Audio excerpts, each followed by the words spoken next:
Now, what did I tell you to do with that house? See, this is the part you have to understand, is you got to be willing to do. Remember I said do the illogical? Yeah, well, she's a lawyer. Yeah. And they deal with precedent and logic all the time. Yeah, well, this is beyond do the illogical, because how many of you, when you go shop for something like a blouse or something, you look at the price tag first to see if you like it? Honestly, how many? Yeah. Or how about if you're shopping for real estate? You know how the books are divided into price points? And you go straight to the point where you think you should be? Yeah. Well, I used to do that too. And when I started going to Bob Proctor seminars, I quit looking at price. And so I had been looking for a place for a long time. I was living down in Malibu at the time, but I'm from the Pacific Northwest. And I was getting ready to go visit Cynthia Kersey, who had a place. She runs the Unstoppable Foundation, and we do a lot of work with them. And she has a place on Whidbey Island, Washington. And so I Googled luxury waterfront homes, Whidbey Island. And I came up, there was a whole list of things, but the third one jumped out at me. And so I clicked on the third link, and the third link in that link jumped out at me. And it was this home on Mutiny Bay, and there was a virtual tour. And I watched the virtual tour. It happened to be 10 minutes from Cynthia's too, which is pretty cool. But I'm watching the virtual tour, and I'm like, oh my gosh. And I had been going to look at places for years and never saw anything that just really felt like, wow, this is what I want for my home. But I looked at this tour, and I thought, wow, this place is built for me. Like, it wasn't the kind of home that you'd want to have little kids in. I didn't have little kids. I wanted something really creative, a place where I could write books and I could study and teach and, do my work. And this place, it just, wow. I mean, I fell in love with it. And so I made an appointment to go see it. And I went and I saw it. Cynthia actually came with me. And I went and I saw it. And I mean, I just fell in love with it. But at that point, I found out what the price was. And it was nowhere near the section I should be in. And my logic was screaming, I am never going to spend that amount of money on a home. And I didn't even just say it's illogical. I said it wouldn't be prudent, because prudent felt like a better word to rationalize how I was balking at doing this. And I get a call from Bob. Did you go see the place? And I said, yeah, I went to see it. And he said, well, what did you think? I said, well, I loved it. He goes, well, are you going to get it? And I said, no. And he's like, why not? And I said, well, because I'm just not going to spend that kind of money. I found out what it costs. It's not going to happen. And he's like, do you believe what we teach? And I said, yes. He goes, okay, here's what I want you to do. I want you to go back and you go look at that place, and I want you to go into every room in the home, and I want you to just imagine that you live there. This is your home. Have conversations with people. I wanted to have my family for Christmas dinner. This was in September, and I wanted to have my family for Christmas dinner. And so he said, have conversations with them, actually see them at the dinner. And so I'm like, okay. So I made an appointment, went back the same day, and literally, I did what he said. Like in the bedroom, took my shoes off, put my feet up on the ottoman, pulled my book out, looked out at the water, and, turned the fireplace on, went and used the restroom, And I'm wandering around the house. At one point, the realtors are like following me, and they're trying to tell me things about the house. And, I'm like, excuse me, but I need to be one with the house. They're like, okay, crazy lady, we'll just leave you alone. But I'm doing what Bob said, and then I go out into the kitchen, and it opens into a great room, and there's a big fireplace, and the whole wall is just views of the water. And I'm just like, oh, I could see my family there. I have a really large family, and I could see us having Christmas dinner, and I had the conversations in my mind, and I just felt like, wow, this place was built for me. And so then Bob calls again. Did you do what I said? I'm like, yeah, I did. Well, do you love it? I said, I absolutely love it. Are you going to get it? No, and he's starting to get really annoyed with me. But I'm like, it wouldn't be prudent. That's too much money, blah, blah, blah. And he goes, okay, here's what I want you to do. And he said, now this is where it starts to get beyond illogical and kind of crazy. And he said, okay, I want you to create a really fancy Christmas decoration card. Christmas card. And I want you to email an invite to your family for Christmas dinner at your new home on Whidbey Island. I hadn't even made an offer yet. And I'm thinking, this is crazy. And he said, this is what you need to do. And I did it. And I made this invitation. I sent it to my family. Everybody RSVP'd. We'll be there. And then, but what about this new home on Whidbey Island? And I'm like, well, we'll talk about that later. Yeah, because I didn't even have an offer on it. And that's like crazy. Everything inside me was fighting that. But what happened? I'm not going to not have this house. There is no way I'm going to invite my family to Christmas dinner at my new home on Whidbey Island and not have a new home on Whidbey Island. And so I started negotiating the deal. And I struck a deal with the sellers, and I was able to do a deal where they would do seller financing. In other words, I didn't have to go to a bank, and I didn't have to come up with cash for the whole thing. I had to plunk a bunch down on closing, and then I had to pay a certain amount called a balloon payment every year for 3 years, and then it'd be paid in full. And I paid it to the seller because they kept a note on the property. And I negotiated this, and I gave myself 3 months to do it. Now, I did not have the down payment. And in fact, I told the seller up front, I said, I want you to know I don't have the down payment just sitting there.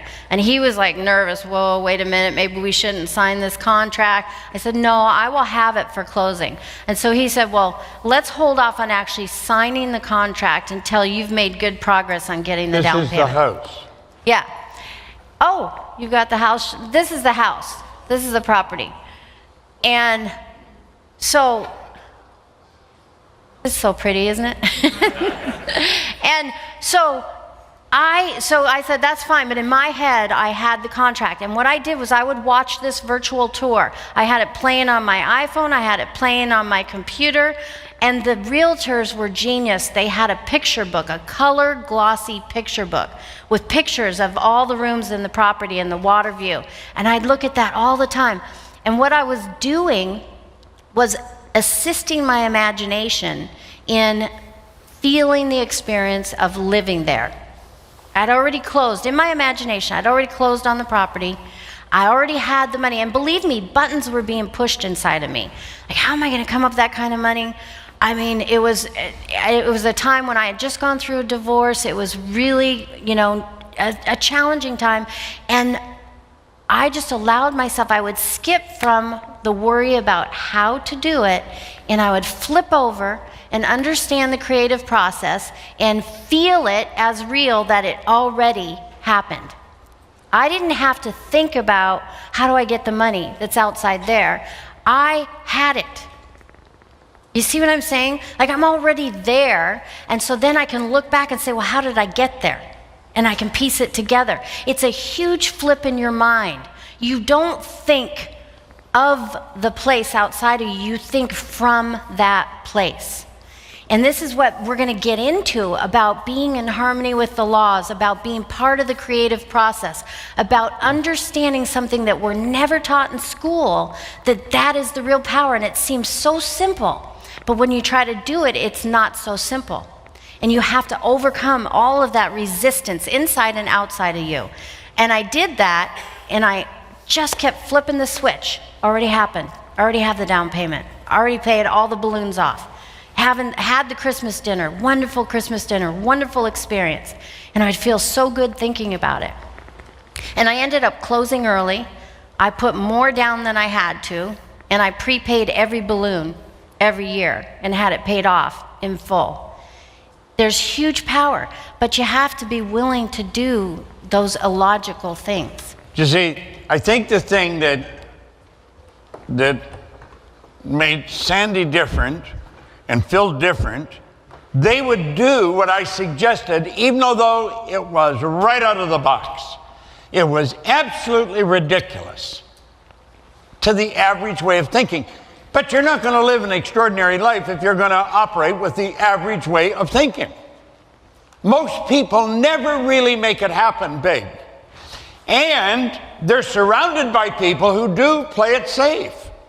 You can't play it safe and win in a big way. See, I don't think God's designed us the way we're designed to play it safe. I don't buy that. I think we're designed to step out and really make it happen in a big way. It's like Ray said to me when he gave me that book. He said, listen, your way's not working. Why don't you try mine? Well, you know, that clicked, that made sense. My way wasn't working. His way was. Guy always had money. He was happy. He was always working on some exciting project. I wasn't any of those things. Sandy was playing everything safe. And when she went to look at that, that was the first real big move for her. And the beautiful truth is she did everything I suggested. I said, go and sit in the room. Tell the realtor to leave the house, and you're going to be there for a while. Sit in the room and mentally play with yourself. Get your mind going. Live in that room. Make believe you're just come home and you're wandering into that room. Then go to another room and another room. And take the time to sit and get real comfortable. Live there. Experience what it's like. I had Phil stand up in a seminar right here in LA. He had been nominated for an Oscar, but he hadn't won it. The odds of winning are pretty ridiculous. You have a better chance of finding a pearl in an oyster than winning an Oscar. I think you stand 3.8 times more likely to get struck by lightning than win an Oscar. The odds of winning are ridiculous. I had him stand up and give an acceptance speech in front of a whole seminar full of people. The following week, he had the Oscar. Sandy lived in the home. She had all the people come, her family. She had a beautiful invitation sent out to them when she hadn't even put a deposit on the house. She didn't know how she was going to do it. You see, if you stop and think, if you take each individual in your own situation, it's so illogical. But let's think about the people that have made it happen. How about the Wright brothers? They were bicycle mechanics in Dayton, Ohio, for goodness sake. Their dad was a bishop in a Reformed church. He told them they were going to burn in hell for suggesting they could fly. So, I mean, there wasn't a whole lot of support in their immediate environment. But they got it in the air. Sandy got in the house. Phil got the Oscar. You see, I sat down in 1973 in a little room in a house on Maplewood Lane in Glenview, Illinois. And I took my pen, and I said, I'm going to build a company that operates all over the world. We operate in over 110 countries today. I had absolutely no idea how I was going to do that. I didn't have the money to do that. I didn't have the help. I was all by myself. I had nobody helping me. I was alone with a pen, a dream, and a pad. That's all I needed to start with. I didn't need anything else. I didn't need money or didn't need people. Look on page 4. We're talking about goal achievers. These are people, or there are people who always play it safe. There's no percentage in playing it safe. Yet damn near everyone you know does. It's no fun playing it safe. These people never tackle any more than they can handle without effort or risk. They invite neither triumph nor defeat. They never learn the greatness of their mental ability or the strength of their endurance. On the contrary, goal achievers are potential pathfinders, eagerly in search of a trail to blaze. Make sure your goal is big and interesting enough to really fire up your emotions. You see, the odds of you turn the house lights up a little bit. The odds of you doing this right the first time are so slim that it's almost ridiculous.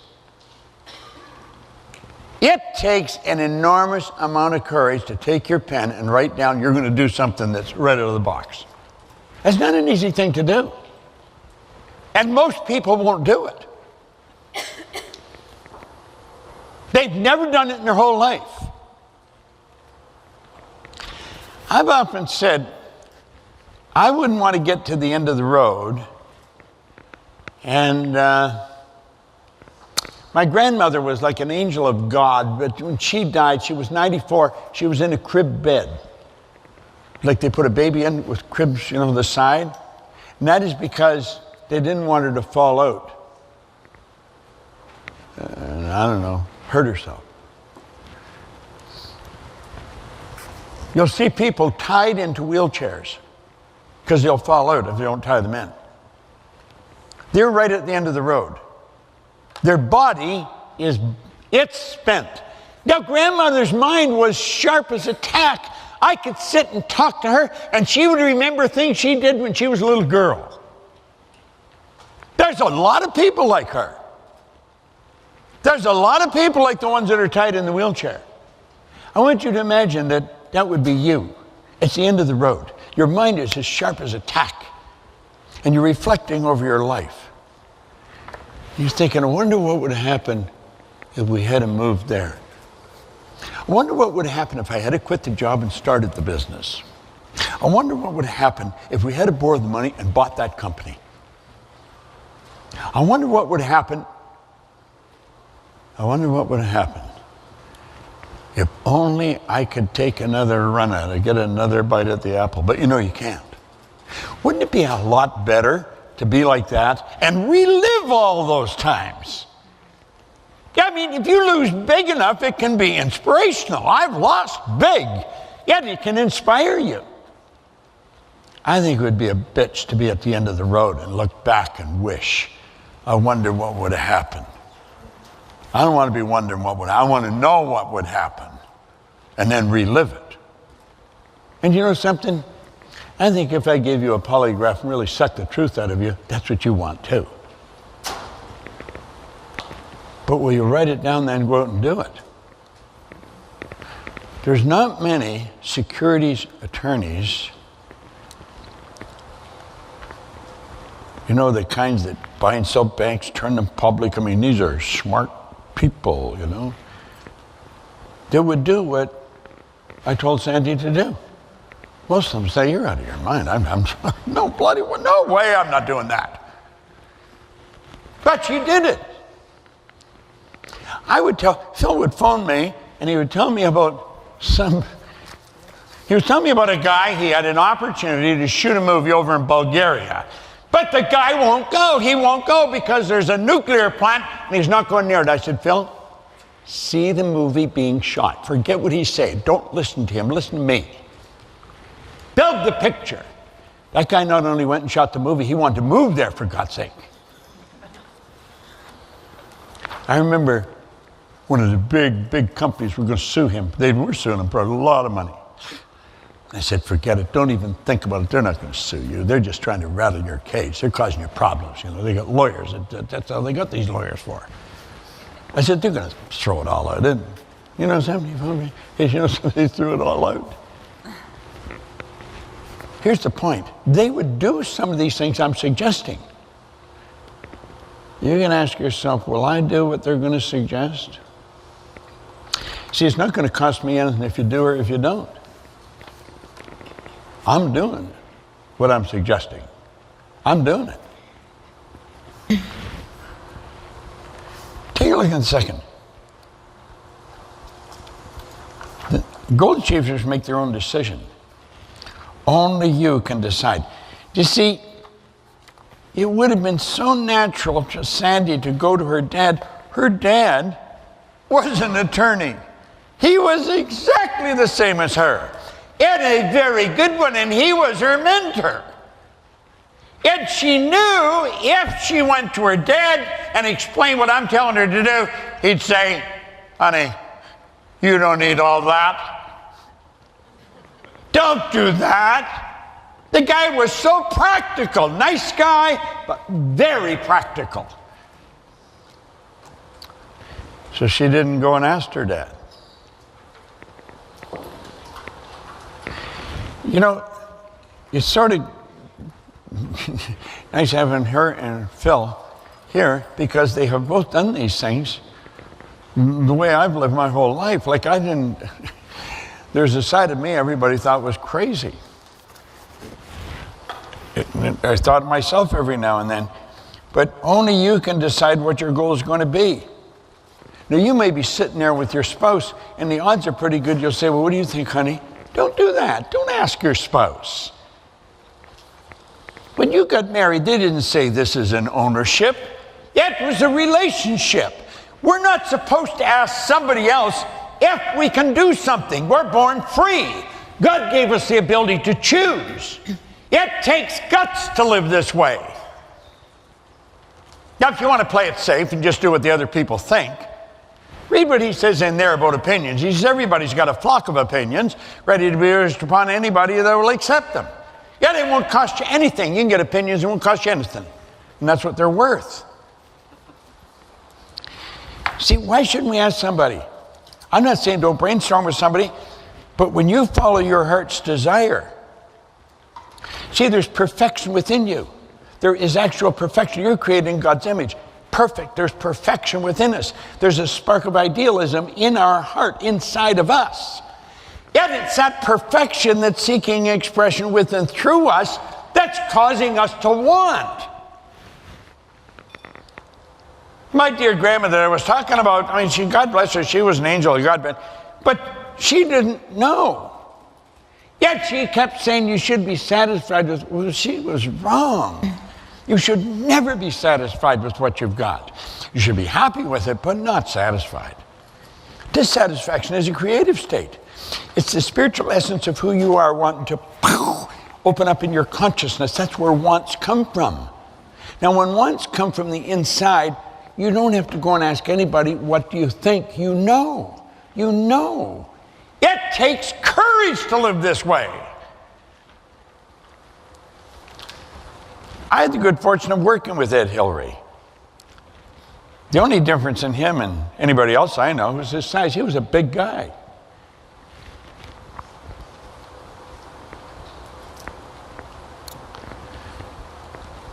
He didn't talk much, but he did talk a little bit about it. He was a beekeeper in Auckland, New Zealand. A beekeeper. Whatever possessed him to think he could go and stand on top of the world? But no one in all the history of the world had ever done that. And many that have tried have died. There's people up there encased in ice. They're never coming down. They died, and the people that go up there, they haven't got enough strength to dig them out of the ice. They're going to stay there forever. Everybody in his family thought he was out of his mind. He went in 1951, and he missed. He didn't get to the top. He failed. And they went back to Auckland. And in 52, he went back to Nepal. Now he told me, many of his family and friends got angry with him because he was going. They said, you're going to die. You got an obligation to your family, you know. But he went back, and he failed again. It was considered impossible. No one could get to the top of that mountain. No one ever had. Yet in 1953, he went back. Now, he was running into all kinds of opposition from his loved ones.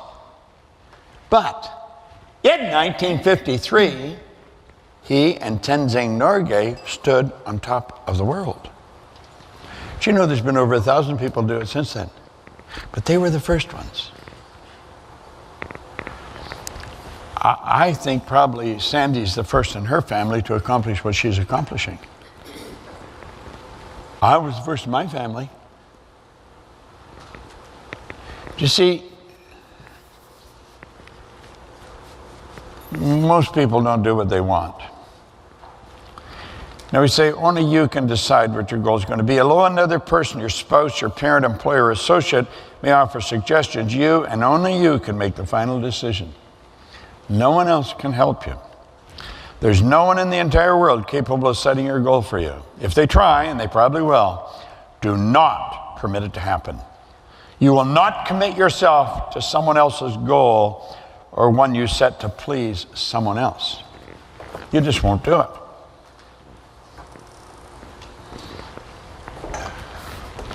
That's the part you love right there, this third part. Yeah, go ahead. I don't have glasses on. Yeah, out there, right out there. You could expand your eyeballs. Now we say choose wants, not needs. There's no inspiration in needs. Absolutely none. Think of this for a moment. Your house is full of stuff that you don't need. You know why you got it? Because you wanted it. That's the only prerequisite for a goal. You got to want it. Your goal should be something you want, not something you need. There's no inspiration in needs. See, there is inspiration in wants. And if you're going after something big, you've got to be inspired. What does inspired mean? In spirit, in theos. You got to get into God. Be full of it.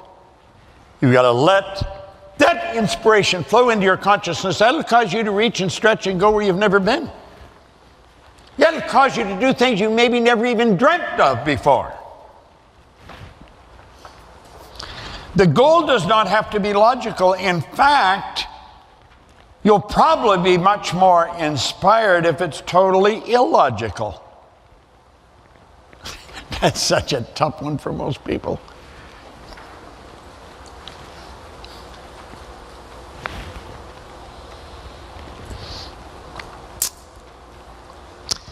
The road to your goal may be a rough one. Therefore, it's important for you to be very emotionally involved with the idea of reaching the goal.